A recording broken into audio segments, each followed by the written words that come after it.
കളമശ്ശേരി സ്ഫോടന കേസിൽ കുറ്റപത്രം സമർപ്പിച്ചു. സ്ഫോടനത്തിലേക്ക് നയിച്ചത് യഹോവ സാക്ഷി പ്രസ്ഥാനത്തോടുള്ള എതിർപ്പെന്ന് കുറ്റപത്രത്തിൽ പരാമർശം.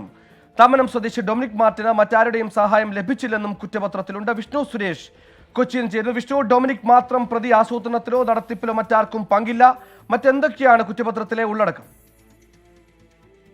സുഹേലെ, 8 പേരുടെ മരണത്തിനിടയാക്കിയ കളമശ്ശേരി സ്ഫോടനത്തിലെ കുറ്റപത്രമാണ് 5 മാസത്തിന് ശേഷം പോലീസ് സമർപ്പിച്ചിരിക്കുന്നത്. DCPയുടെ നേതൃത്വത്തിലുള്ള പ്രത്യേക സംഘമാണ് കേസ് അന്വേഷിച്ചതിൽ ഏറ്റവും പ്രധാനപ്പെട്ടത് ആദ്യഘട്ടത്തിൽ ചില സംശയങ്ങളൊക്കെ ഉയർന്നു വന്നിരുന്നു. ഇത് ഏതെങ്കിലും തീവ്രവാദ സംഘടനയുമായി ബന്ധമുണ്ടോ, ഡൊമിനിക് മാർട്ടിൻ അവരുടെ ആളാണോ, അത്തരത്തിലുള്ള അനുമാനങ്ങളൊക്കെ പുറത്തു വന്നിരുന്നു. പക്ഷേ അതിലൊന്നും കഴമ്പില്ല എന്നൊരു സ്ഥിരീകരണത്തിലേക്ക് പോലീസ് എത്തുകയാണ്. ഡൊമിനിക് മാർട്ടിൻ പറഞ്ഞ കഥകളെല്ലാം വസ്തുതാപരമാണ് എന്ന് പോലീസ് സ്ഥിരീകരിക്കുന്നുണ്ട്. അതുമായി ബന്ധപ്പെട്ടുള്ള അനുബന്ധ തെളിവുകൾ പോലീസ് സമാഹരിച്ചിരിക്കുന്നു. ഈ കേസിൽ പ്രതിയായുള്ളത് മാർട്ടിൻ മാത്രമാണ്. ഈ കുറ്റകൃത്യം പ്ലാൻ ചെയ്തതും അത് എക്സിക്യൂട്ട് ചെയ്തതും എല്ലാം മാർട്ടിൻ തനിച്ചാണ് എന്ന് പോലീസ് കണ്ടെത്തിയിരിക്കുന്നു.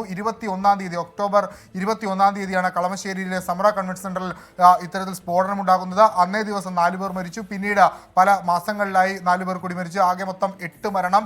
ഇനി ഈ കേസിന്റെ വിചാരണ നടപടിയിലേക്ക് കടക്കുകയാണ് പോലീസ്. ഒരുപക്ഷെ അന്വേഷണം ഈ കേസിൽ വരാനുള്ള ഒരു സാധ്യതയും നിലവിൽ നിലനിൽക്കുന്നുണ്ട്. ഇതിന്റെ അവിടെ നിന്ന് ലഭിച്ച സാങ്കേതിക റിപ്പോർട്ട് കൂടി പുറത്തു വരാനുണ്ട്. അതിനുശേഷമായിരിക്കും അന്വേഷണത്തിന്റെ കാര്യത്തിൽ ഒരു തീരുമാനമുണ്ടാകുക. UAPA ഉൾപ്പെടെ ചുമത്തിയ കേസാണ്. 6 മാസം തികയുന്നതിന് മുൻപ് കുറ്റപത്രം സമർപ്പിക്കാൻ സാധിച്ചു എന്നുള്ളത് കേരള പോലീസിനെ സംബന്ധിച്ചിടത്തോളം നേട്ടമായി കാണാം. സുഹൈൽ, UAPA ചുമത്തിയ കേസിൽ 6 മാസത്തിന് മുമ്പേ 5 മാസം പിന്നിടുമ്പോഴേക്കും കേരള പോലീസ് കുറ്റപത്രം സമർപ്പിച്ചിരിക്കുന്നു.